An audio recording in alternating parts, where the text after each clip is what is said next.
halos 1,000 senior citizens sa Dagupan City tumanggap ng social pension. Para sa detalye kasama natin Idol Neil Moyano. Umabot sa 104.7 IFM. Report!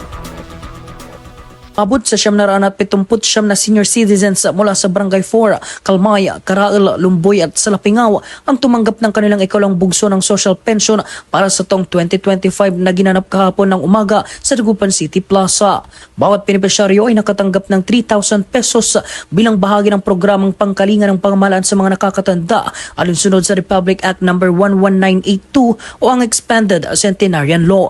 Ayon sa lokal na pamahalaan, magpapatuloy ang payout sa iba pang barangay upang masiguro na lahat ng kwalipikadong senior citizen ay makatanggap ng benepisyo. Bilang pagkilala sa kanilang mahalagang papel sa lipunan, inimbitahan rin ng mga aktibong senior citizen at BASCA members na makilahok sa punla ng pamilya puno ng Pag-asa tree planting activity darating na Hunyo 20 bilang bahagi ng agaw na Dagupan.